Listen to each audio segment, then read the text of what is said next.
우리가 우리 예수님의 재림 메시지를 매 주일마다 이렇게 전하고 있는데요.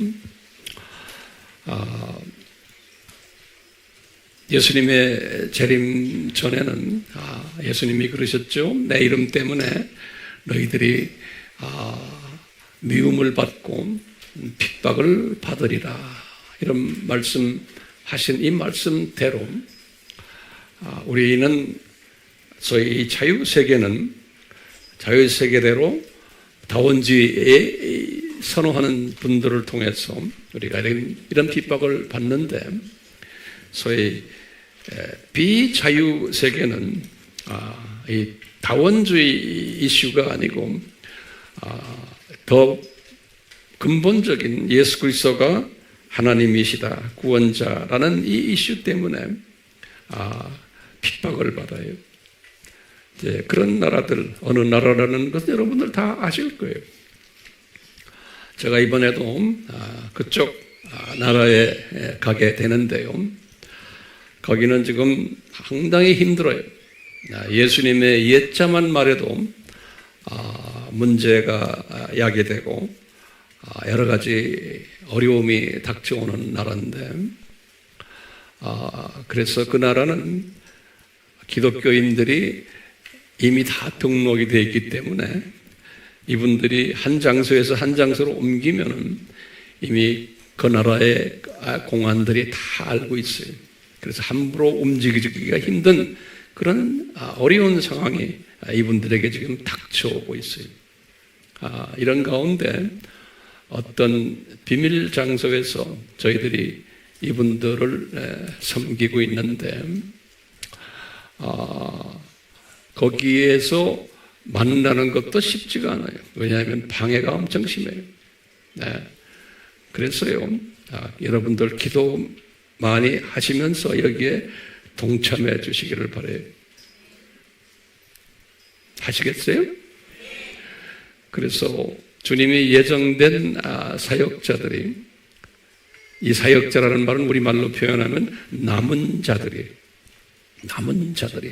은혜로 이분들을 통해서 예수님의 재림 메시지가 전파되는 이런 특별한 남은 자들이, 다른 말로 표현하면 진주를 캐가지고 이 진주를 캐서 이것을 최대의 이익을 남기기 위해서 불림받은 장사꾼들이, 이런 장사꾼들을 주님이 우리와 만나게 하셨어요. 보통 이게 복이 아니에요. 그래서 이번에도 이 장사꾼들을 주님이 우리에게 붙여주세요. 그것도 소수민족들이, 만나기도 힘든 사람들이. 근데 이 소수민족들을 이곳저곳에서, 전국에서 이렇게 모아주세요. 그건 우리가 하는 게 아니에요. 그렇기 때문에 저는 그곳에 가서 이분들을 7일 동안 쉬지 않고 정성 들여 이번에는 이 성경적 구원론에 대해서 말씀을 나누려고 해요. 그러면 이분들이 어떻게 공부 열심히 하는지 몰라요.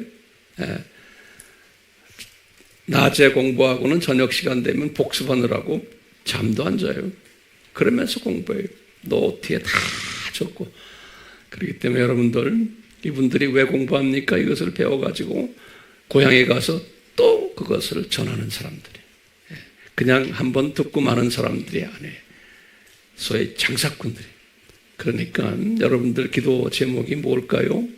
이 장사꾼들이 장사 잘하도록 이거 기도해 주시고, 또 이 장사꾼들이 한 군데 우리 모일 때 방해하는 자들이 없게, 다시 말하면 못 가게 방해하는 자들이 없게끔 꼭 기도해 주세요. 그리고 여기서 있는 제가 이 7일 동안 피곤치 않고 어려움 당하지 않고 방해 없게끔 제 마음이 이 사역에만 집중하도록 저를 위해서 기도해 주시길 바라요. 오케이? 예. 아멘 한 사람 있고 안 한 사람 있어. 우리 교회는 아멘이 좀 부족해. 내가 보면은 너무나 점잖아서 그런 것 같아요. 기도하실래요? 안 하실래요? 예. 그러면 하겠어요? 아멘 해야지. 그냥 아멘 하면 안 돼. 예. 그렇게 해서 우리 모두가 이 마지막 때 이 진주 장사꾼들 각 민족 사이에서 섬기는 일에 우리가 한 마음이 돼서 한번 해봅시다. 이런 기회를 주신 우리 예수님께 감사한 거예요. 어느 교회가 이렇게 합니까? 여러분들 여기 그냥 앉아있는 게 그냥 앉아있는 게 아니에요. 여기에 동참하는 그런 기회를 주님이 주셨어요. 저도 마찬가지고. 한번 해봅시다. 안 해도 괜찮아요. 정말에 전 배짱이에요. 안 해도 괜찮아요.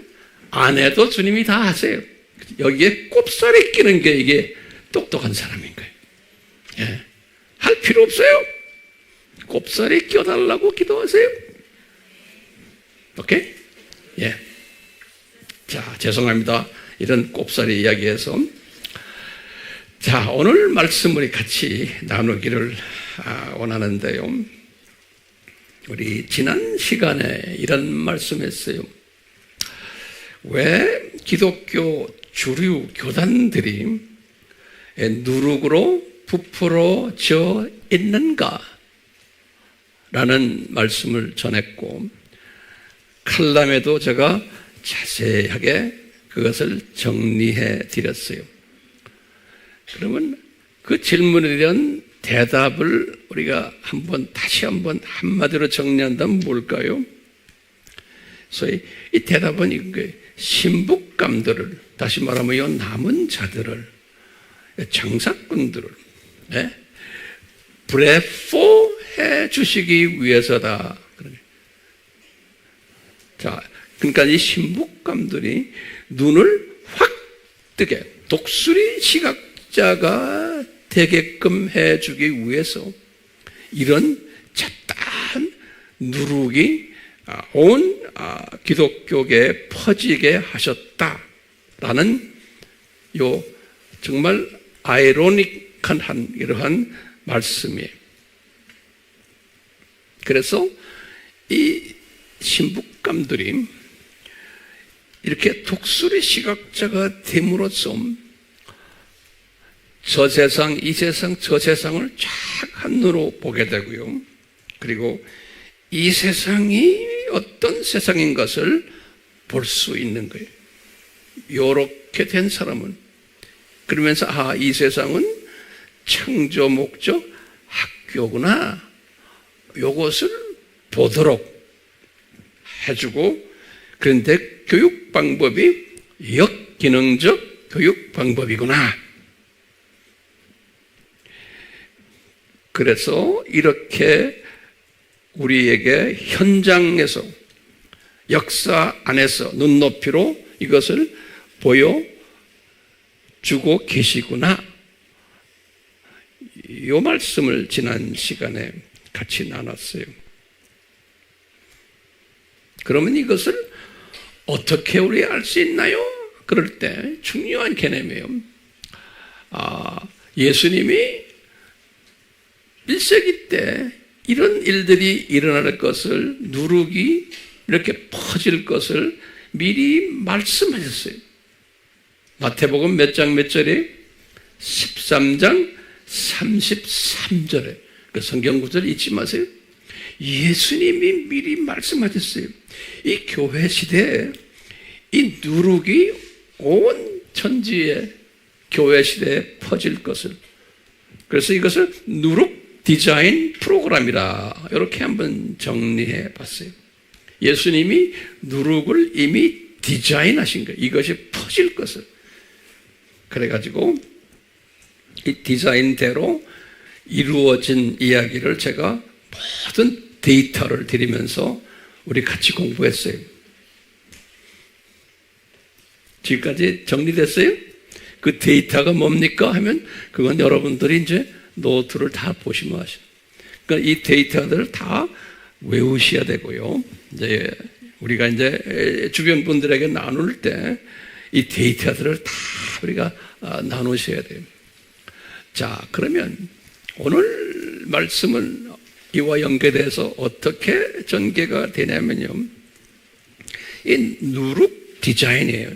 예수님이 이 신약 시대, 교회 시대의 누룩 디자인 프로그램을 이렇게 만드셨는데 이 누룩 디자인 프로그램이 있을 거다라고 또 예수님이 지금 마태복음 13장 33절에 분명히 말씀하셨는데 그런데 이것이 그때만이 아니라는 거예요.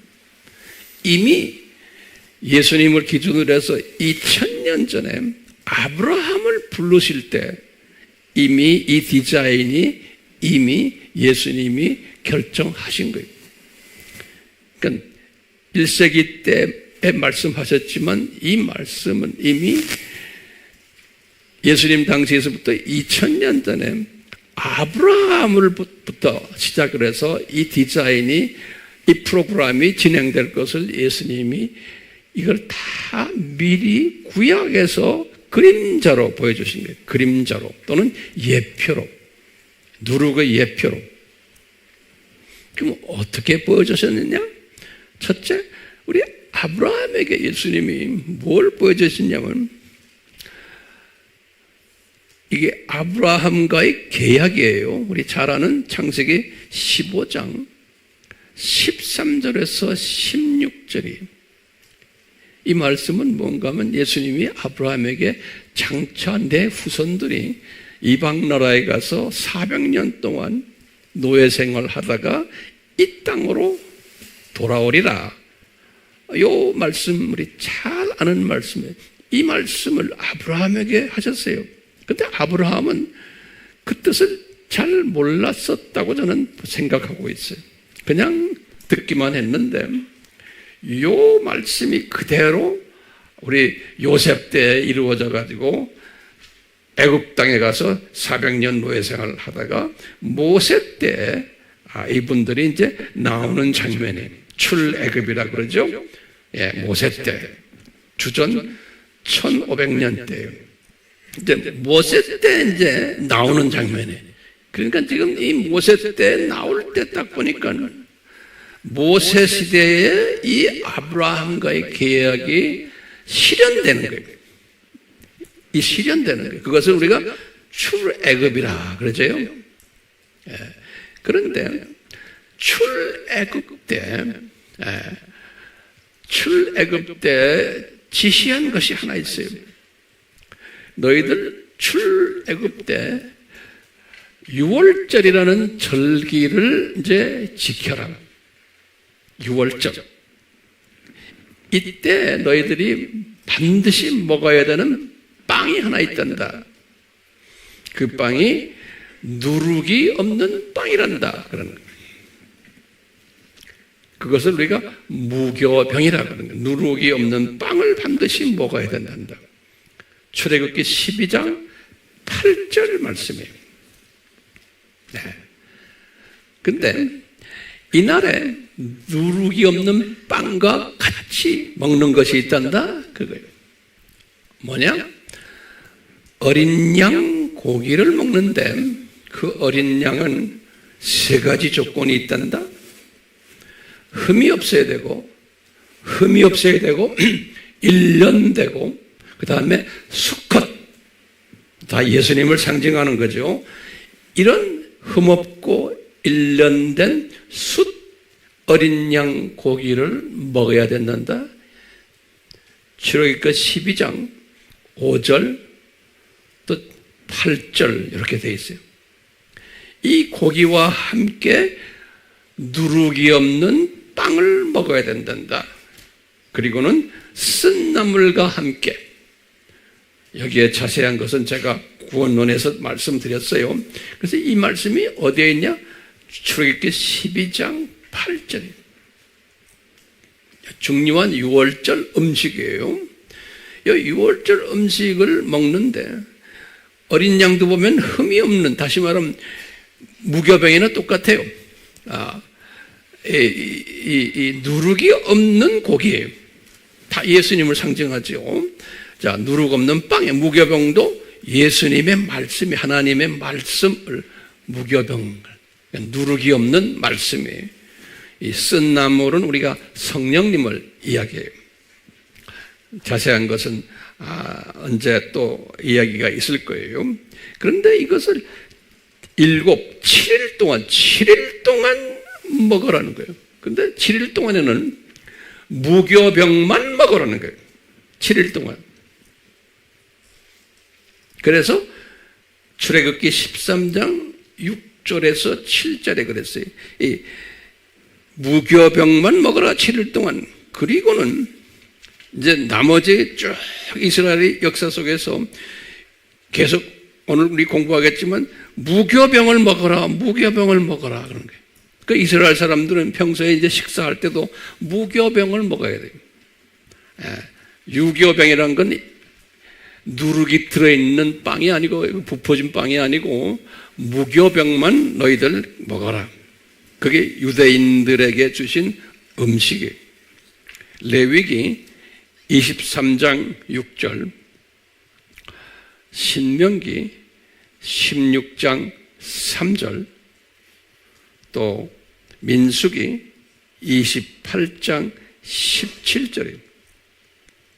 또 7일 동안 계속 먹어라. 무교병만 출애굽기 13장 6절에서 7절이에요. 이렇게 먹으라고 그랬어요. 그러니까 이스라엘 사람들은, 다시 말하면 구원받은 하나님의 자녀들은 무슨 떡을 먹어야 된다고요? 누룩이 없는 떡.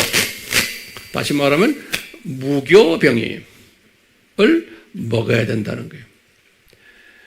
그러면서 이제 금지사항을 말씀했어요. 금지사항이 뭐냐? 유교병이 누룩이 있는, 우리말로는 떡이지만 그분들은 빵이에요. 누룩이 있는 빵을 유교병이라고 그러죠. 유교병은 먹지 말아라. 신명기 16장 3절. 그뿐 아니라 집안에 누룩을 다 제거하라 그랬어요.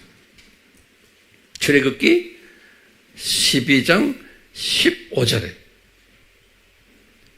그러면서 하시는 말씀이 뭐냐면, 만약에 하나님의 자녀들아, 너희들이 유교병을 먹으면, 누룩이 있는 빵을 먹으면 어떻게 되는지 아느냐? 그러면서 중요한 말씀을 하세요. 너희들이 이 누룩이 있는 빵을 먹으면은 이스라엘 회중에서 끊어지리라 그랬어요. 이스라엘 회중이라는 것은 우리가 신약에서는 하나님의 자녀들이에요. 근데 구약에서는 이스라엘이지만 이스라엘 회중에서 끊어지리라 그랬어요. 그래서 이제 영어 성경에는 cut off 그랬어요. C-U-T, cut 하는 게 잘라진다죠. 거기다 O-F-F, 카랍이라는 건 잘라진다는, 없어진다는 소리. 출애굽기 12장 15절과 또 19절에 이렇게 말씀했어요. 그럼 금지사항이 뭔지 알겠죠? 예, 금지사항은, 그러니까 구원받은 하나님의 자녀들아, 이스라엘들아, 너희들은 유교병을 먹으면은 너희들은 어떻게 된다? 이스라엘 회중에서, 그 구원받은 자의 회중에서 잘려나가리라 그런 거예요. 기가 막힌 말씀하시는 거예요. 출애굽기 몇 장 몇 절이에요? 12장 15절에서 또 19절에도 그래요. 그러면서 이제 하신 말씀이, 이 법이, 이 유월절 음식 법이, 이 말씀이 중요해요. 영원한 규례다 그런 거예요. 이것은 잠깐 요때만이 아니고 영원한, 오늘 주보에 그 성경 구절 나오죠? 이터널에 영원한 규례다. 영원한 규례다. 출애굽기 12장 14절에 그랬어. 영원한 규례다. 기가 막힌 말씀. 오케이? 됐어요?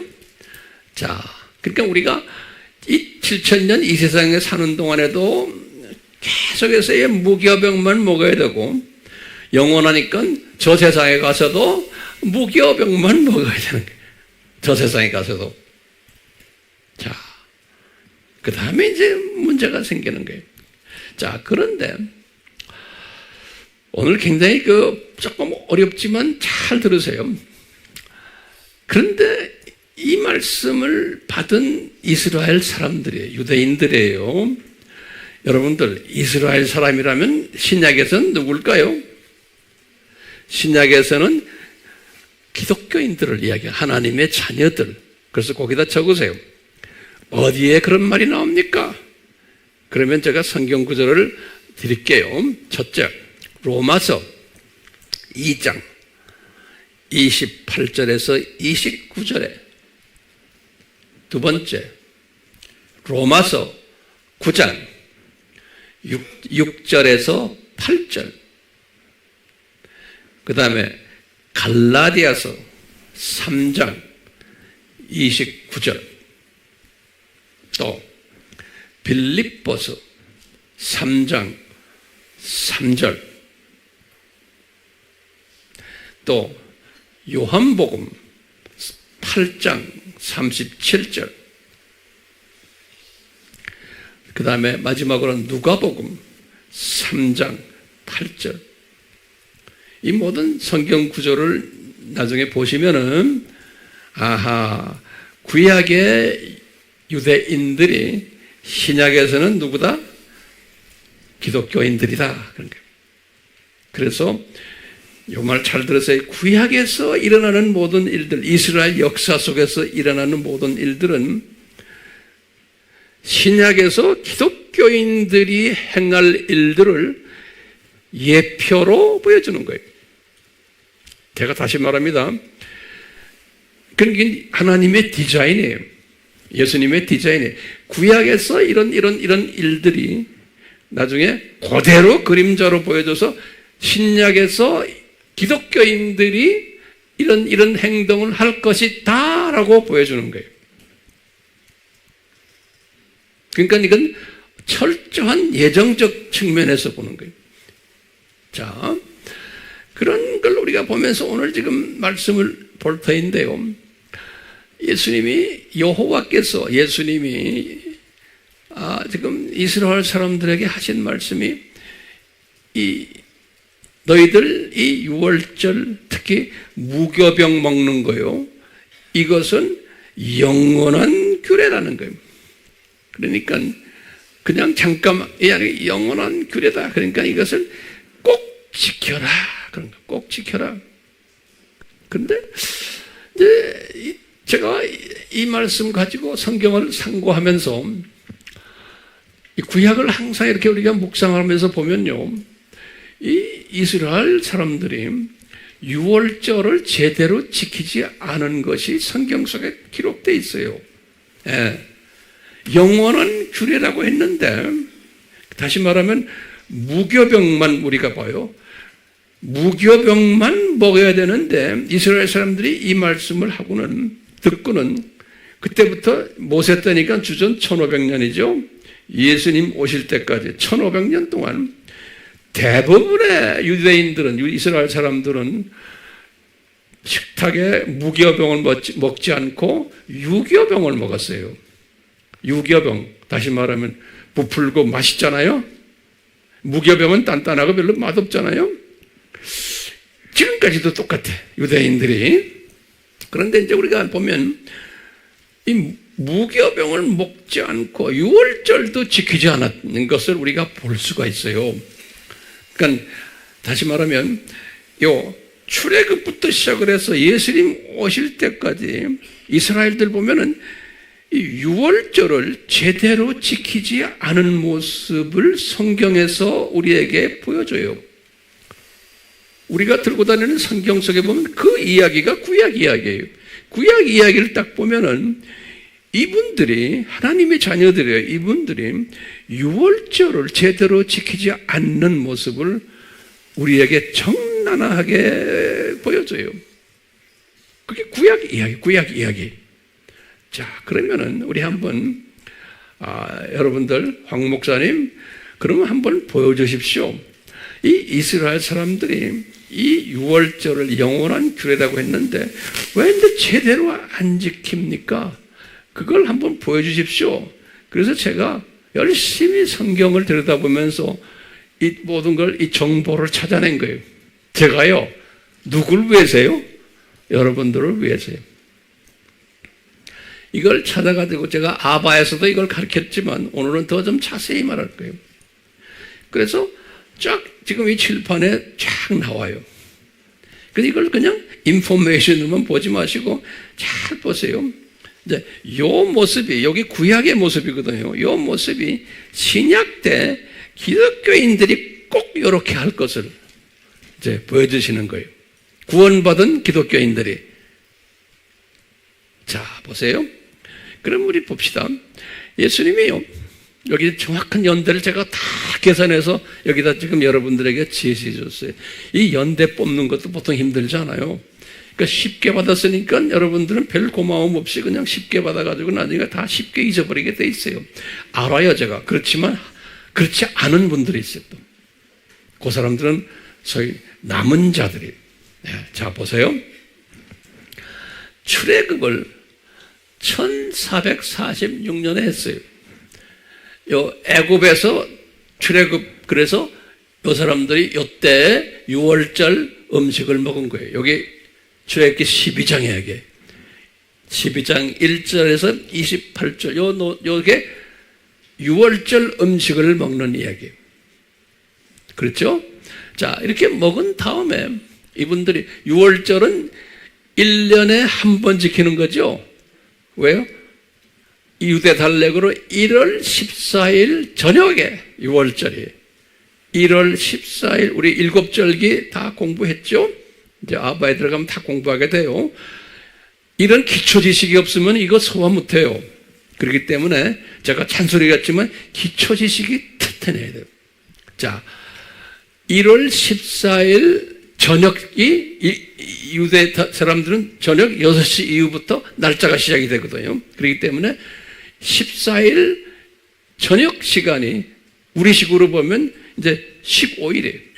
우리식으로 보면. 그래서 6월절이에요. 6월절인데 이분 1년에 한 번 딱 6월절 지키는 거예요. 그러니까 이때 지키고는 1년 후에 1445년에 주전 출애굽 1년 후에 지켰다라고 성경의 기록이 딱 나와요. 민수기 9장 1절에서부터 15절. 그리고는 어디서 지켰냐? 광야에서 이제 출애굽했으니까 이제 광야에 들어와 가지고 이제 지킨 것이 나와요.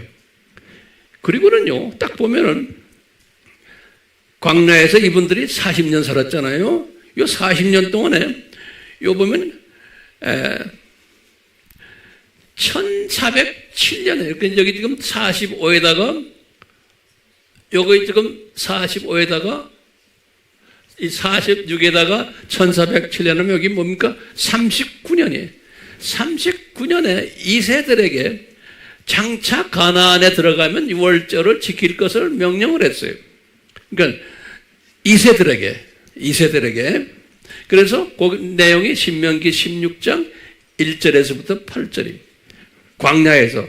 그러면 너희들 좀 있으면 가나안으로 들어갈 텐데 너희들 6월절을 반드시 지켜라. 이 말씀을 한 거예요. 예.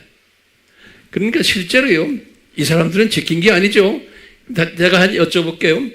그리고는 출애굽에 이제 광야에서 요단강을 건너가지고 이분들이 가나안에 도착한 거예요. 그래서 길갈에 도착한 거예요. 여기 성경 구절 여호수아서 5장 10절에. 그럼 여호수아서 5장 10절에 뭐라고 써 있냐면 이분들이 요단강 건너서 길갈에 도착해서 이분들이 6월절을 지켰더라. 그랬어요. 기가 막힌 이야기예요. 여호수아서 5장 10절이에요. 그렇게 1406년에 40년 후에 자 이렇게 1446년에 40하면 1406년에 여기까지 정리됐어요? 그러면 제 말을 이 도표를 딱 보세요. 도표를 보시면 이분들이 출애굽해가지고 요 40년 동안, 요 40년 동안 6월절을 40번 지켜야 되죠. 매해 한 번씩 지켜야 되니까. 그렇죠? 근데 여기 보면은 40분 안 했어요. 출애굽 때 한 번 하고, 그리고는 1년 후에 두 번째 하고, 그리고 쭉 안 했어요. 안 하다가 여기 가나안에 도착해서요, 길갈에서 이제 6월절을 또 하는 거예요.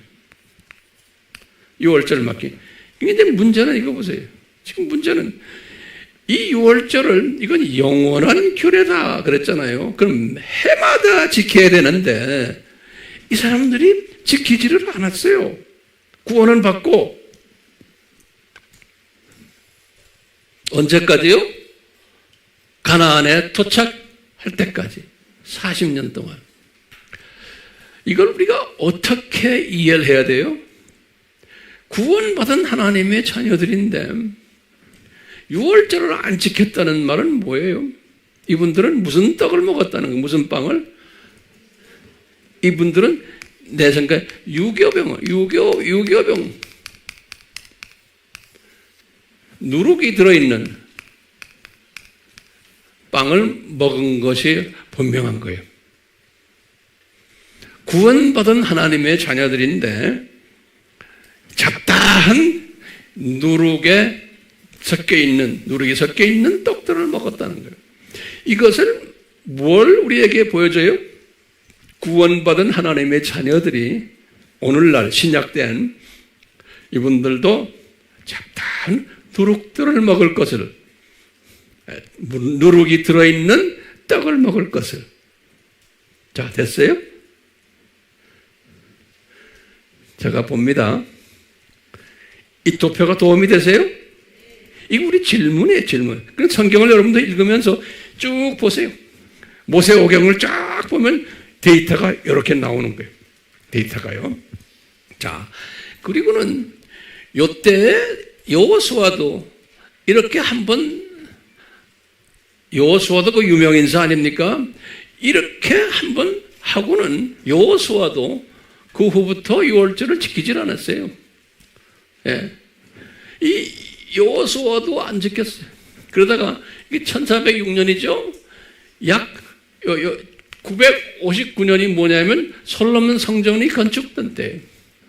959년이 솔로몬 성전이 건축이 됐는데 성경 열왕기상 6장 38절이에요. 지금 이게 솔로몬 이야기예요. 그러니까 이게 1400에서 900, 약 한 500년이고 600년 가까이죠. 그렇죠? 요 사이가. 빨리 계산해 보세요. 네. 자, 보세요. 그 600년 가까이 6월절을 안 지켰어요. 근데 솔로몬이 성전을 7년 걸려서 성전을 건축했거든요. 그래가지고 이분이 또 13년 걸려가지고 자신의 궁을 건축했어요. 그러니까 토탈 20년 걸렸어요. 예. 20년 걸린 때에, 그러니까 이분이 성전을 7년 걸려서 짓고, 거기다 자기 왕궁 13년 걸려서 짓고, 20년 됐어요. 그때 성경에 보니까 이 20년 이게 다 한 다음에 무교절을 지키고 77절을 지키고 장막절을 지키고 77절은 오순절이 무교절과 오순절과 장막절을 지켰다. 여기 3대 절기거든요. 모세에게 가르쳐준 게 있어요. 요 절기를 지켰다. 그런데 딱 한 번 지켰다는 거예요. 여기 열왕기상 7장 1절, 역대하 8장 1절, 13절, 솔로몬 성전에서 그래. 솔로몬 성전에서 지켰다. 그러니까 보면요, 이 40년 동안도 그랬지만 이 유명 인사들이 여기 지금 여호수아서부터 쭉 솔로몬까지, 다윗도 마찬가지예요. 그러니까 성경에는 다윗도 6월절 지켰다는 이야기가 없어요. 지금 솔로몬 때 이것도 20년 후에. 자, 여기 좀 보세요. 여기 주전 946년이에요. 그러니까 약 주전 1000년으로 보시면 돼요. 됐죠? 그러니까 주전 1000년이니까 여기 모세를 주전 1500으로 보면 약 한 500년 동안에 하나님의 자녀들이 이 무슨 빵을 주로 먹었다는 거예요. 유교병, 누룩이 있는 빵들을 주로 먹었다는 거예요. 먹지 말라고 하는데도. 그것을 우리에게 보여주는 게 뭘까요? 신약시대에 하나님의 자녀들도 어떤 하나님의 말씀을 좋아한다는 거예요? 누룩이 들어있는 빵들을 훨씬 더 좋아한다는 것을 보여주는 거예요. 교회 시대에도. 자, 그리고는 이따가 히스기야 왕이 유대의 13대 왕인데 요분이 히스기야 왕 1년에 6월절을 지켰다고 딱 나와요. 기가 막혀요. 이 유대 왕이 20명이에요. 알잖아요? 그 중에 이 양반이, 그 다음에 16대 왕 요시아도 지켰다는 거예요. 예. 히스기야 왕 때, 6월절을 지키는 것을 이야기하니까 여기 보면 특히 에브라임 족속, 므낫셋, 이사갈, 스불론 이 지파들은 이걸 보고 조롱했다고 비웃고 역대하 30에서 10절에 보면 예. 자 이런 식으로 했는 여기 그래서 16대 왕 요시아 때도 6월절을 지켰다. 그러니까 600에 그러니까 뜨문뜨문 가다가 한 번씩 지키는 거예요. 뜨문뜨문이죠. 연대를 보시면 그렇죠. 그러다가 그게 지금 우리 20명의 유대 왕들 중에서 제일 착한 왕들이 누구였어요? 지금 요분들이 여기 히스기야 왕하고 요시야 왕이에요. 요분들은 바벨론 종교의 신들을 다 우상들을 다 쫓아내고 이 6월절 지킨 거예요. 그러니까 특별한 왕들이에요. 이 말은 뭐냐면 신약 시대에도 그 많은 성직자들이 있지만 그 안에 소수만 이렇게 소위 무슨 병이에요? 유교병이에요? 무교병이에요? 무교병을 자기네가 먹고 또 주변 자기 백성들에게 나눠주는 이런 일을 한다. 아주 소수만. 자, 왜 그럴까요? 맛이 없는 거예요. 이 누룩이 들어가야지만 맛있잖아요. 그렇죠? 자, 이렇게 하다가요. 이제 제2성전, 솔로몬 성전이죠.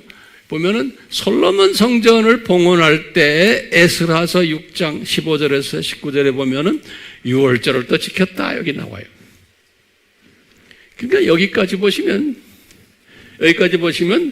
예수님 오시기 전까지 1500년 동안에 여기 모세부터 시작해 1000여 년 동안 6월절을 제대로 지켰어요? 제대로 안 지켰어요?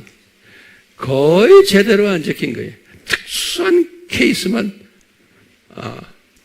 6월절 지켰고 이것을 우리가 뭘 알 수 있어요? 교회 시대 교회가 또는 크리스찬들이 이 무교병보다는 유교병을 주로 먹으면서 신앙생활 할 것을 보여주신 거예요. 제 말씀 동의하세요? 예. 미리 다 보여주시는 거예요. 그리고는 우리 예수님께서 이제 공생애를 시작하실 때 공생애 기간 매해마다 공생애 3년이지만 이 6월절을 카운트할 때는 4번을 지켜졌어요. 예수님이 공생애 3년 기간에. 그래서 이제 시작할 때 공생애 시작할 때 그 유명한 요한복음 2장 13절에서 22절이죠. 이 예수님이 첫 번째 6월절을 예루살렘 성전을 청소하면서 그때 6월절 지키기 위해서 성령이 들어간 거예요.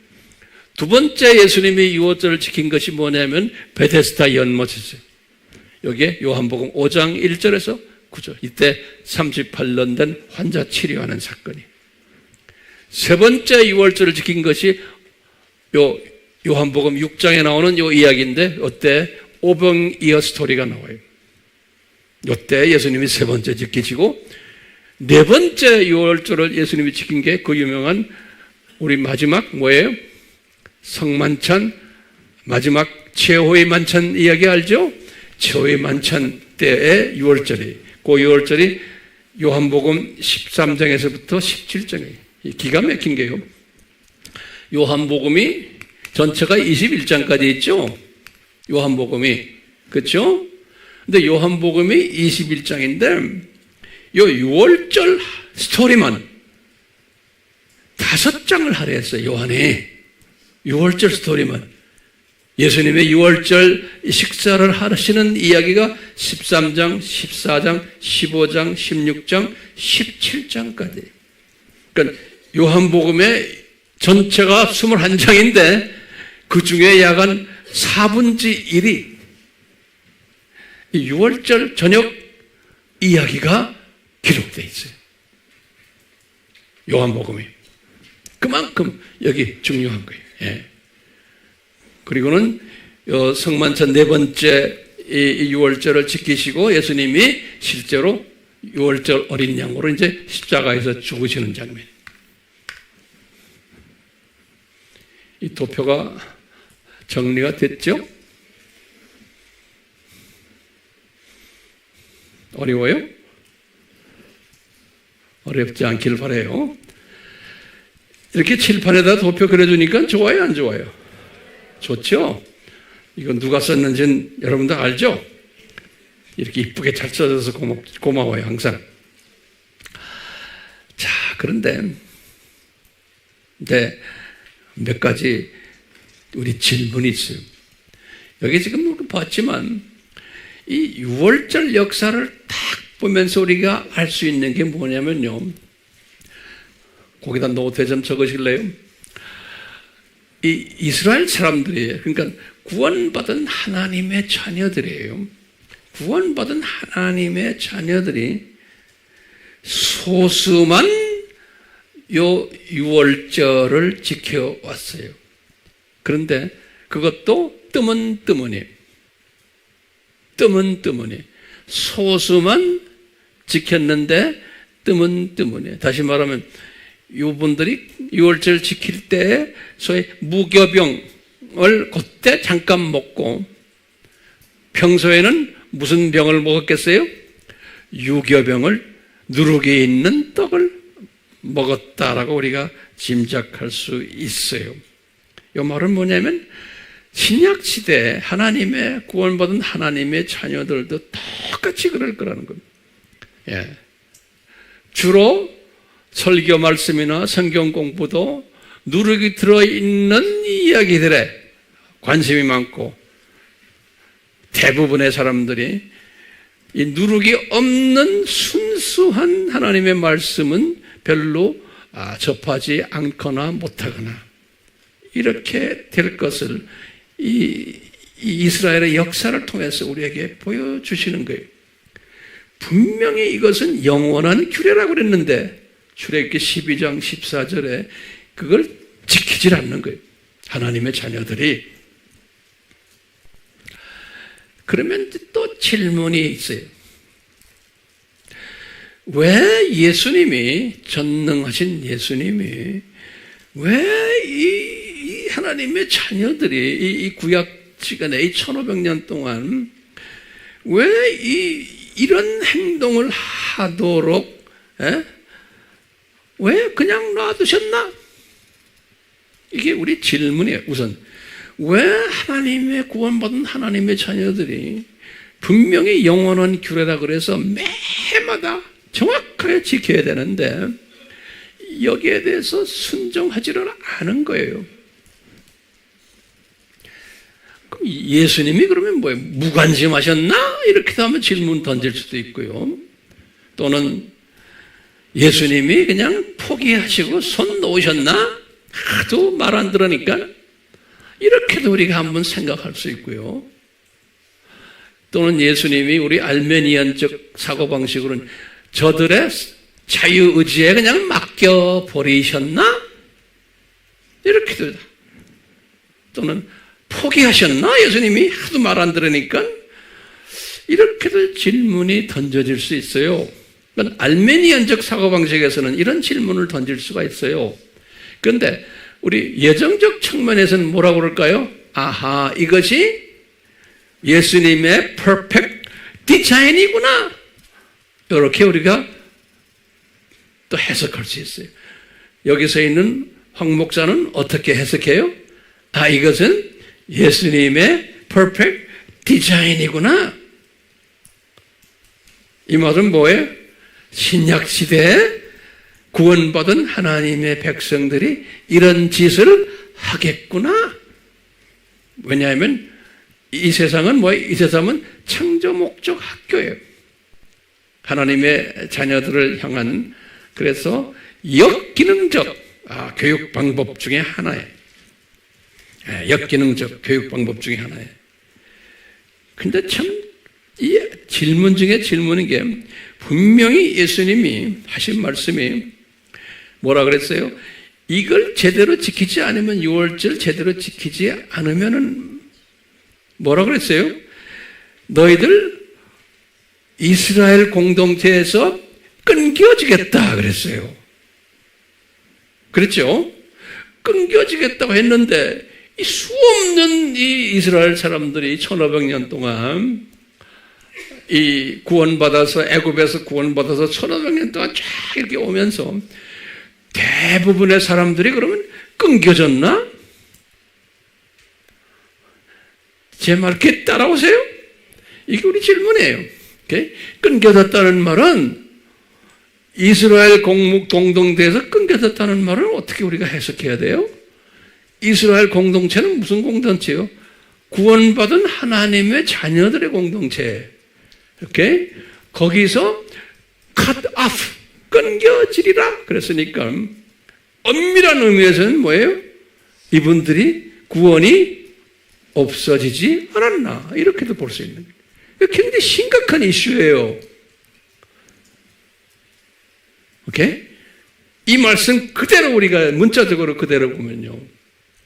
근데 항상 제가 다음 시간에 좀 계속해서 하겠지만, 그 안에 대부분의 이 구원받은 유대인들이 무슨 빵을 먹었어요? 누룩이 섞인 빵을 먹은 거예요. 근데 분명히 나중에 성경에 보면 그 안에 소수의 남은 자들이 있다고 그랬어요. 렘넌트들. 소수의 남은 자들은 제대로 했다는 거예요. 다시 말하면 이 사람들은 뭘 먹었다? 누룩이 없는 빵, 무교병을 항상 먹으면서 쭉 살아왔다는 거예요. 요 안에는 그런 사람들인데 소수에, 그래서 남은 자들이라고 했어요. 이 남은 자들이, 소수는 그대로 지켜왔다는 거예요. 그러니까 이 남은 자들이라는 것을 나중에 바울에게 로마서 11장 5절에 그랬어요. 바울아, 너도 남은 자인데 네 시대에 이것은 네가 잘나서가 아니고 이건 내가 너에게 베푼 은혜 때문에 네가 남은 자가 됐다는 거예요. 기가 막힌 말씀하셨어요. 그러니까 그냥 우리가 잘나서 무교병을 먹은 게 아니고, 잘나서 무교병을 먹은 게 아니고, 이 기간 동안에 하나님의 은혜가 임한 사람들은 이 기간 동안에 뭘 먹었다고요? 누룩이 없는 빵을 계속 먹어왔다는 거예요. 이 사람들은 남은 자들이다, 이렇게 표현했어요. 성경에는, 구약에서는요. 그래서 구약에서는 남은 자, 그래서 우리 신학자들은 남은 자 신학이라고 그래요. Theology of remnant 그래요. 영어로는요. Theology of remnant theology 그래요. 기가 막힌 신비가 이 속에 숨겨져 있는 거예요.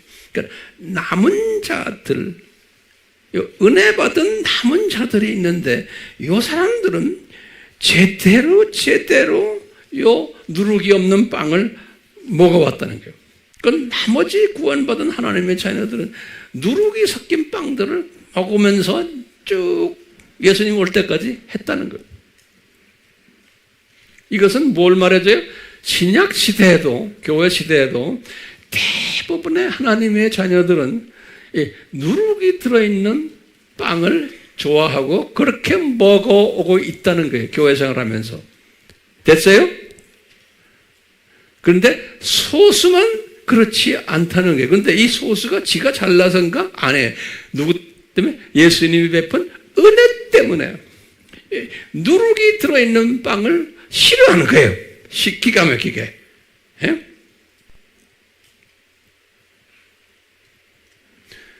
싫어하는 거예요. 자, 이것을 지금 저기까지 왔어요. 제가 이제 지금까지 여기까지 왔는데 조금 더 말씀을 드려야 돼 이제. 자, 여러분들 나한테 질문할게요. 황 목사님, 그러면 어쩌겠다는 거예요, 황 목사님? 이런 질문, 항상 우리가 이런 질문을 해야 돼요. 이 진리를 우리가 깨달을 때는 영어로는 so what? 여러분들이 황 목사님한테 나한테 질문, 황 목사님 여기까지 이거 설명하셨는데 그 무슨 말씀하시려고 여기까지 이렇게 설명하십니까? 그러면 그런 질문 던지고 계세요? 그래야 저와 이게 결이 맞아요. 자, 그러면요, 예수님이 하신 말씀 우리가 좀 봅시다. 예수님이 누룩이 뭐라고 정의를 내리신 게 있어요.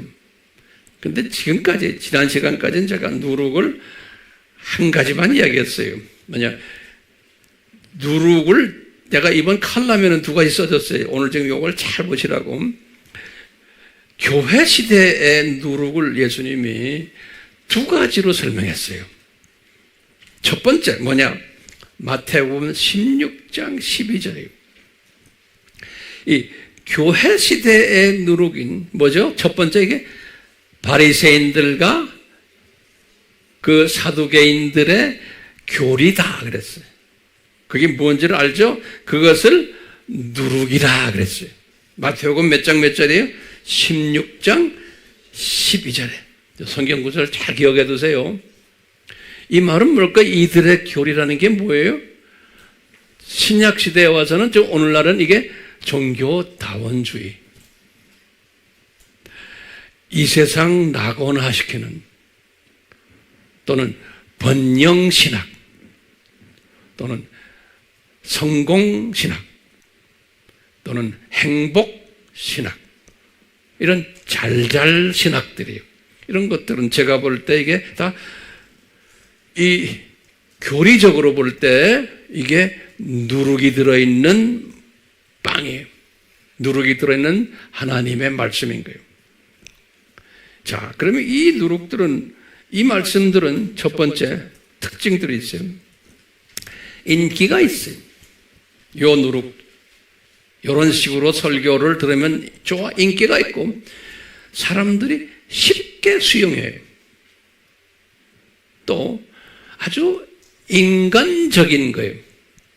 항상 복받는다, 성공한다 이렇게 말하니까요, 인간적이고 또는 인간사랑적이에요. 또 대중적 인기가 있는 거예요. 그렇기 때문에 요 지금 누룩이 들어있는 떡이에요. 요 누룩이 들어있는 설교 말씀이에요. 이런 것들은 맛이 있어요, 없어요? 누룩이 들어있기 때문에 맛있죠. 빵이 보들보들보들하죠. 누룩이 들어있으니까 빵이 부풀어지고 얼마나 이뻐. 보기도 좋고, 거기다 다 적어놓으세요. 보기도 좋고, 먹음직하고, 맛도 있고, 고소해요. 그러니까 많은 사람들이 여기에 몰려들고 있는 게 지금 내가 말하는 건 하나님의 자녀들이에요. 자, 그런 의미에서 예수님이 이 교리를 누룩이라고 그랬어요. 그런데 예수님이 또 하신 말씀이 있어요.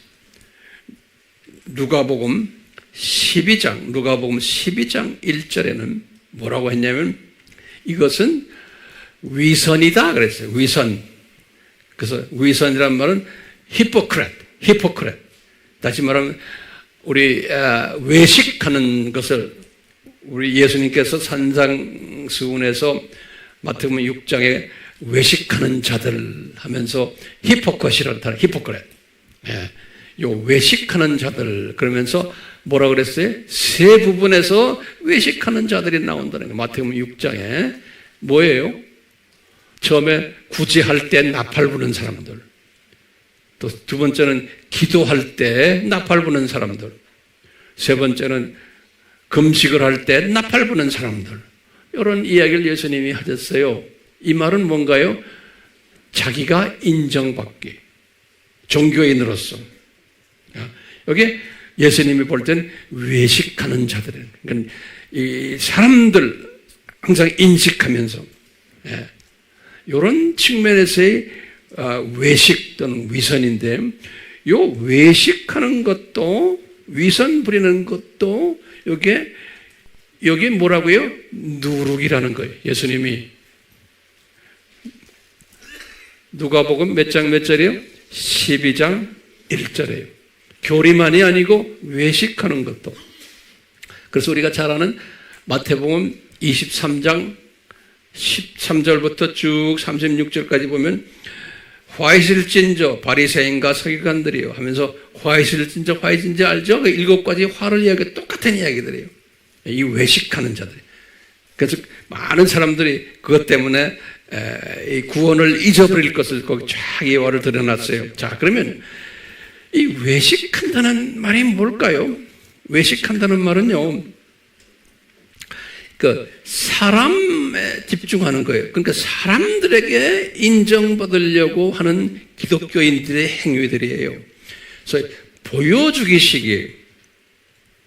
그런 짓들을 한다는 거예요. 여기 이제 소위 이 누룩과 관계돼요. 누룩인데 이런 외식하는 행위예요. 다시 말하면요, 거룩한 채 하는 거예요. 그런데 알고 보면 거룩하지가 않아요. 진짜인 양 하는데 아니에요. 가짜들이에요. 그러니까 위선적 종교 행위들을 말하는 거예요. 이 본질이 빠진 비본질에 집중하는 종교 행위들이. 예컨대 예수님이 이때 우리가 313년 뭐예요? 313년 콘스탄틴 왕이 기독교를 이제 공인한 그 후부터 5대 교구가 나왔잖아요. 5대 교구가 뭐죠? 첫 번째 로마 교구, 그 다음에 콘스탄티노플 교구, 그 다음에 시리아 안디옥 교구, 예루살렘 교구, 그 다음에 애굽의 koptic 정교, 알렉산드리아 교구. 이렇게 됐죠? 잘 보세요. 이 교구들이 그동안에 카타콤 교회로 있다가 지하에 있다가 이제 교구들이 나타나가지고 제일 먼저 한 행동들이 뭔지 아세요? 이 전부 외식하는 짓들을 한 거예요. 건물 크게 짓고, 그것도 엄청나게 크게 짓고요. 그 안에서 종교 행위들을 해왔어요. 그리고는 그때부터 시작을 해서 지금까지 교회 안을 치장하고 웅장한 건물을 만들어 놓고 교회 안을 치장하고 그 안에 성화들을 그려놓고 또 동상들, 성인들 동상들, 예수님, 애기 예수님 동상들 뭐 많이 해놓고 파이프 올관까지 집어넣어놓고 그리고 엄숙한 예배를 드리고 성직자들이 화려한 성직자의 옷들 입고 컬러풀한 뭐 온갖 모자까지 뒤집어 쓰고, 그러니까 누가 볼 때 속임 행위를 하는 거예요. 거룩하게 보이는 거예요. 기만 행위를 하는 거예요.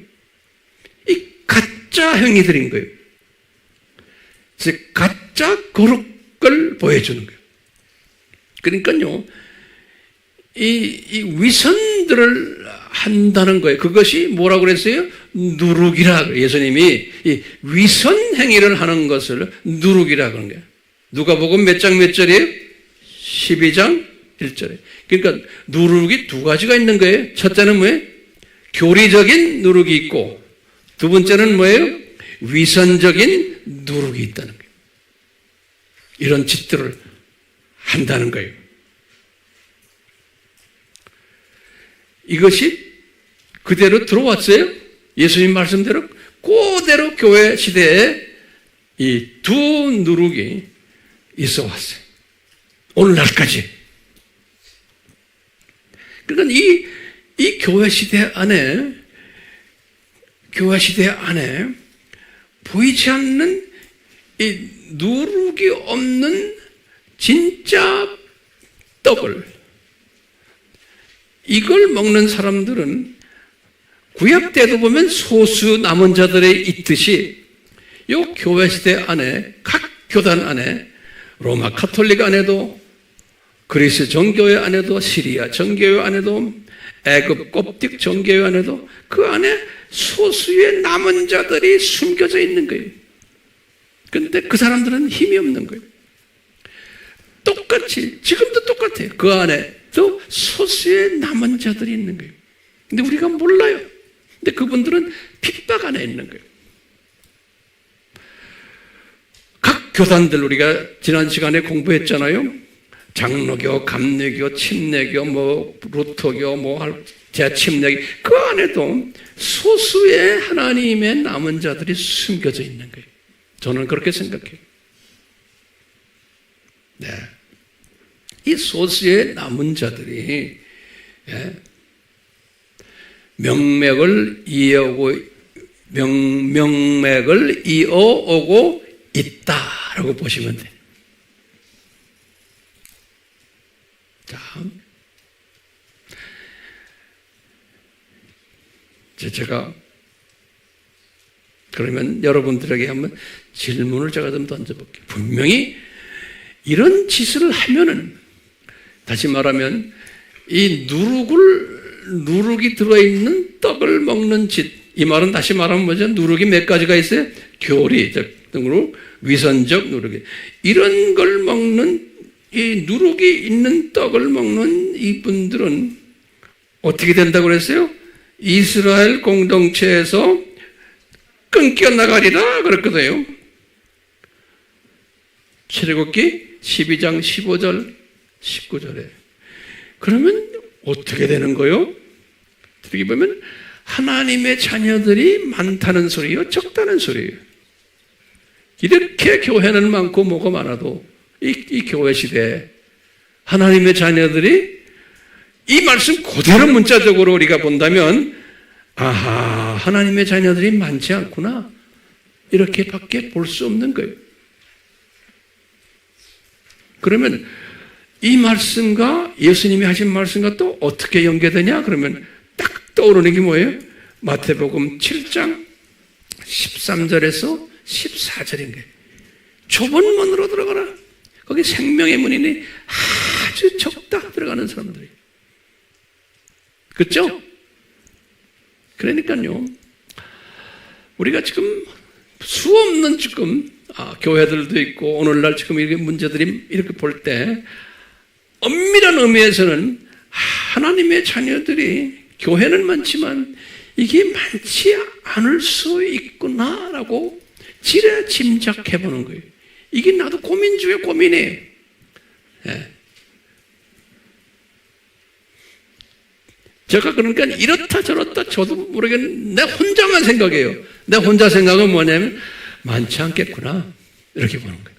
그렇지만 많지 않다라고 내가 공식적으로는 말하기가 거북해요. 왜?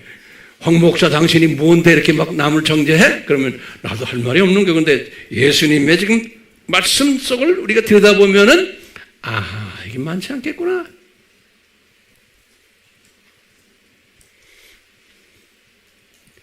제 말에 동의하세요? 하든 말든. 자, 보세요. 자, 그러면 우리 질문인 거예요. 이제 마지막 질문이에요. 왜 구약에서 이 6월절 역사를 우리에게 보여주셨나? 우리가 달고 다니는 성경 속에서 이거 왜 이런 스토리를 보여주셨나? 그러니까 성경 안에 들여다보면 이게 거룩한 것보다는 문제투성인 거예요. 구약 스토리를 보면요, 구약 스토리를 보면은 뭐 거룩 찾기가 좀 힘들어요. 하나님의 자녀들은 이스라엘 사람들의 이런 짓들을 했다는 이야기가 구약 스토리예요. 구약 스토리. 오케이? 그러면 왜 이런 것들을 우리에게 보여주셨나? 그러면 저는 이렇게 생각하는 거예요. 이 창조 목적 학교라는 하나의 그 큰 디자인 속에서 제가 이야기하네요. 그러면 뭐냐? 아하, 요 성경 스토리는 특히 이스라엘 이 이야기, 또 이제 신약 이야기도 마찬가지. 요 이야기들은 성경은 모든 하나님의 자녀들을 위한 책이 아니고 요 남은 자들을 위한 교육용 책이구나. 이렇게 한번 제가 생각을 하게 돼요. 오케이? 요 남은 자들을 위한 교육용 책이구나. 다른 말로 표현하면은 요 남은 자들이 이런 것들을 다 보면서 브레포라는 말 우리 지난 시간에 썼죠. 이런 걸 보면서 남은 자들의 눈을 브레포 시켜주는, 눈을 밝게 뜨게 해주는, 다시 말하면 독설의 시각자가 되도록 이끌어주는 몽학 선생처럼 이 성경 이 스토리가 이 남은 자들을 브레포 시켜주는 이 위에서 만든 이야기 책이구나, 역사책이구나, 또는 현장 역사 이야기구나, 이렇게 한번 저는 내 나름대로 정리를 한번 해봤어요. 조금 어떤 분들에게는 좀 어려울 수 있는데, 그러면 이제 결론이에요. 그러면 황 목사님, 이 남은 자들은 도대체 누굽니까? 네. 하나님의 자녀 중에서 요 하나님의 자녀들에서 이 남은 자들이라는 건 뭐예요? 무슨 빵을 좋아하는 사람이에요? 누룩이 들어있지 않는 빵을 선호하는 사람들이에요. 그렇죠? 이런 빵, 누룩 들어있는 빵 먹으면 그냥 입에서 뱉어버려요. 맛도 없다고 그러고. 대부분의 사람들은 맛있다고 그러는데 이게 맛이 없다고 하는 사람들이에요. 그리고 전혀 단단한 누룩이 없는 빵을 더 좋아하는 사람들이 지금 요 남은 자들이에요. 자, 그러면 이 남은 자들은 그러면 누굽니까? 그러면 이제 요거 제가 지금 마지막 결론인데 잘 정리해 봅시다. 여러분들은 은혜란 단어가 빠지면 안 돼. 은혜로 불리움받은 택함받은 신부감들이구나. 은혜로 불리움받은 신부감 후보생들이구나. 이렇게 한번 정리했어요. 그렇기 때문에 요 구약 시대에도 은혜로 요 무교병을 좋아해서 그것만 먹어봤던 남은 자들이 있어요. 구약 시대에도. 예. 제가 이제 다음 설교에서도 이 남은 자에 관한 걸 더 자세히 말씀드릴 거예요. 자, 신약 시대도 쭉 그래왔어요. 어떤 교단 속에도 그 안에 보면 은혜로 남은 자들이 숨겨져 있어요. 예. 그러니까 이분들이 구약 시대도 그렇고 신약 시대도 그렇고 지금까지 이 사람들이 남은 자로 안에서 있다가 죽어서 지금 어디 갔을까요? 낙원에 올라간 사람들이에요. 그렇죠? 죽어서 낙원에 올라가 있는데 이분들이 언제 내려와요? 예수님이 공중 재림하실 때 이분들을 모시고 내려올 거라 우리 알죠? 왜 내려와요? 뭘 하려고? 혼인잔치에서 예수님의 공식적으로 신부가 되기 위해서. 그러니까 후보생들이 이제는 진짜 신부가 되기 위해서 이제 예수님과 낙원에서 내려오는 사람들. 그러니까 구약에 우리가 짐작하는 게 아브라함이나 노아도 아브라함 모든 유명 인사들 중에서 여호수아 안에 쭉 해서 구약에 나오는 유명 인사들 있잖아요. 이런 사람들은 이사야도 그렇게 남은 자들, 이사야도 남은 자 얘기를 많이 했어요. 이제 이사야서 1장 9절에 보면 이사야에게 예수님이 남은 자 얘기를 어떤 식으로 했냐면요. 이사야야 이걸 적어라. 니네들이 지금 이 바벨론 종교 사람 같은 하나님의 자녀들인데 구원받은 하나님의 자녀들인데 이 바벨론 신들을 섬기고 니네들이 지금 이런 짓 하잖아. 그런데 그걸 안 하는 사람이 있단다. 너희 이스라엘 공동체 안에서 그 사람들을 남은 자라 그러는데 너희들 봐라. 여기 소수인데 요 사람들 때문에 그럼 예수님이 1장 9절에 이사야서 1장 9절에 그랬어요. 이스라엘 공동체가 소돔과 고모라가 되는 것을 요 사람들 때문에 이스라엘 공동체가 소돔과 고모라가 되는 것을 막아주고 있단다. 그 소돔과 고모라가 완전히 없어져 버렸잖아요. 그러니까 요 소돔, 요 사람들 때문에, 요 남은 자들 때문에 내가 이스라엘을 지금 붙잡고 있단다. 그러는 거예요. 기가 막힌 말이죠? 이사야서 몇 장 몇 절에? 1장 9절에. 똑같이 오늘날도 지금 교회가 이렇게 소돔과 고모라 같지만 그 안에 각 교단 안에 요 남은 자들이 숨겨져 있는데 요 사람들 때문에 내가 지금 교회들을 붙잡고 있단다. 이렇게 해석이 될 수 있어요? 없어요? 될 수 있어요. 우리 AMI 교회가 어떤 교회가 되려고 우리가 지금 이 교회를 합니까? 그러면 우리는 전부가 남은 자가 되는 한 대에 초점이 가 있는 거예요. 그렇죠? 그러니까 요 AMI 교회가 볼품없는 조그마한 교회지만 이 교회 때문에 이제 한국 교회가 그래도 붙잡힘 당하고 있고 이 교회 때문에 세계 교회가 붙잡을 당하고 있지 않나라고까지 우리 좀 확대 해석을 할 수 있어요, 없어요? 자, 요 남은 자 이론이 이래요. 자, 그렇기 때문에 요 남은 자 그룹들은 예수님 재림전에 있는 남은 자 그룹, 우리는 어떻게 돼요? 우리는 들림 받아가지고, 그렇죠? 들림 받아서 낙원에서 내려오는 남은 자 그룹들과 만나는 거예요. 그렇죠? 또 어떤 특별한 남은 자들은 메시아닉 유대인들은 7년 환란을 동안에 두 증인이라고 그러죠. 우리 공부했죠? 메시아닉 유대인들과 또 이방인 중에서 순교자 대열에 들어간 사람들은 7년 환란 동안 복음 전하다가 이분들도 죽어서 나중에 부활해서 혼인잔치에 다 만나는 거예요. 우리 다 공부했잖아요. 그러니까 요 남은 자 그룹들이에요. 요 남은 자 그룹들이 어떤 그룹이에요? 예수님의 신부감들인 거예요. 예수님의 신부감들. 왜 예수님이 이 신부감들을 이렇게 디자인하셨나? 그러면 예수님이 이 천년왕국 때 예수님을 잘 모시는 지도자급들이 필요한 거예요.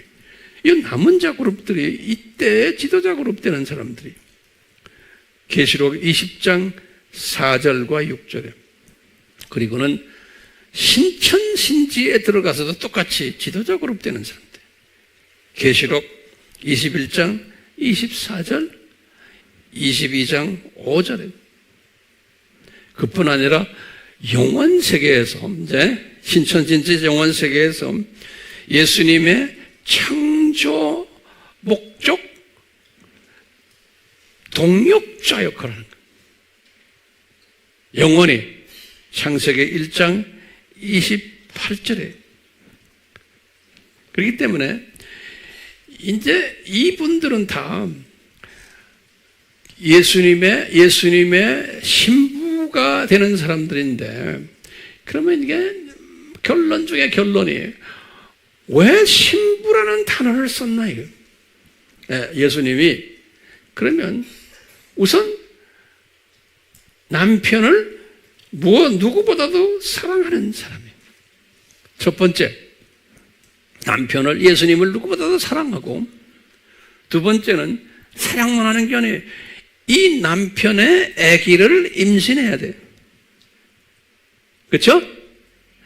임신만 하면 안 되죠? 임신해서 그 아기를 출산시켜야 돼요. 출산만 하면 안 되죠? 그 다음에 뭐 해야 돼요? 양육을 해야 돼요. 아기를. 임신, 뭐예요? 출산, 양육을 해야 돼요. 근데 어느 정도까지 양육해야 돼요? 장사꾼 되도록 양육을 해야 돼요. 진주 장사꾼 되도록.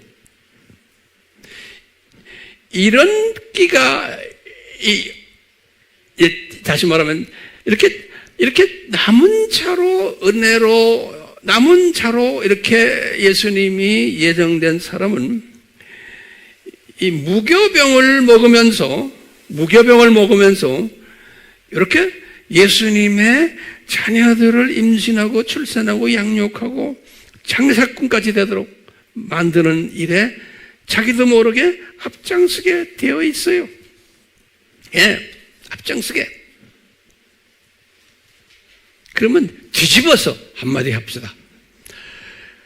저나 여러분들, 이 예수님의 신부 후보생인 걸 어떻게 알 수 있어요? 제가 질문 던지는 거예요. 여러분들, 당신들의 예수님의 신부 되는 걸 어떻게 알아요? 나 신부입니다. 그런 소리 하지 마세요. 어떻게 알아요? 신부인 걸. 그러면 어떻게 해야 돼? 내가 예수님을 누구보다도 사랑해야 돼, 우선. 그렇죠?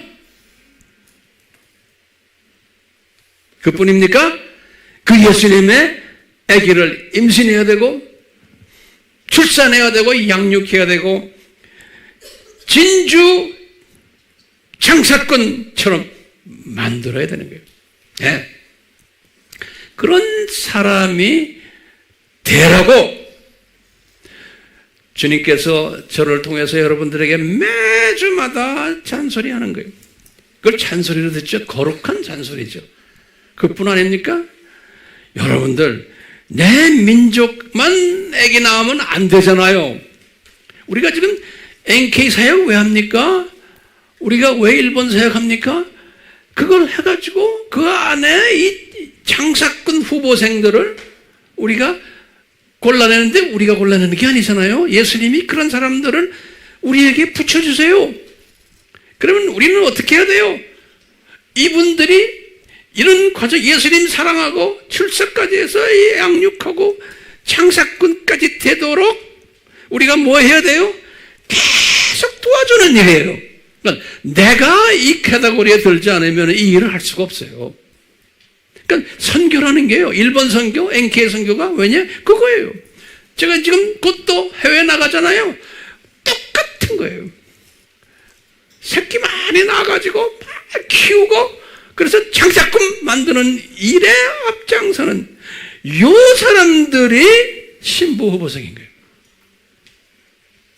그래서 우리가 모인 거 아니에요. 그렇기 때문에 우리는 이 생각 외에는 딴 생각하면 안 되는 거예요. 교회 와서. 저는 그걸 불림받은 사람이에요. 오케이? 난 딴 생각 없어요. 난 딴 욕심도 없는 사람이에요, 저는요. 이 일 때문에. 지금 이렇게 주님을 섬기다 보니까 주님이 저에게 이렇게 건강도 주시고 필요한 걸 다 주시는 거예요. 그러니까 잡소리 하면 안 돼. 교회 와서요. 여기에 집중. 우리 한번 똑같이 손 하나 올리고 집중합시다. 옆 사람 보면서 집중. 다시 한번 집중. 예수님, 저희들이 집중 외쳤습니다. 우리 모두를 요 남은 자로 인쳐주시고 우리를 사용해서 영광 받아 주시옵소서. 예수님의 이름으로 기도드리옵나이다. 아멘. 주여, 저희들의 이 고백을 받으시고 홀로 영광받아 주시옵소서. 예수님의 이름으로 축원하옵나이다. 아멘.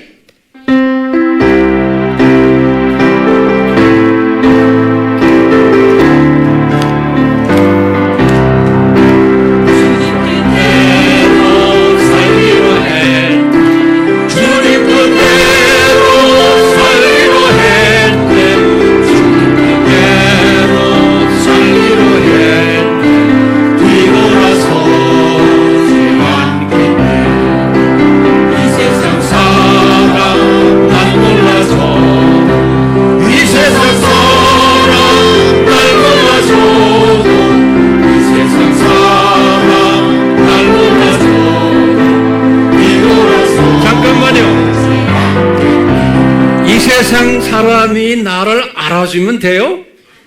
알아주면 안 돼요. 이 세상 사람들에게 내가 인정을 받으면은 남은 자가 아니에요. 그렇죠? 기대하지 마세요. 베이비 기독교인들에게 알아달라고 하면 됩니까? 안 돼요. 예수님이 알아주시면 되는 거예요. 사람 의지하지 마세요. 아멘? 우리 2000성 1절부터 다시 해봐요.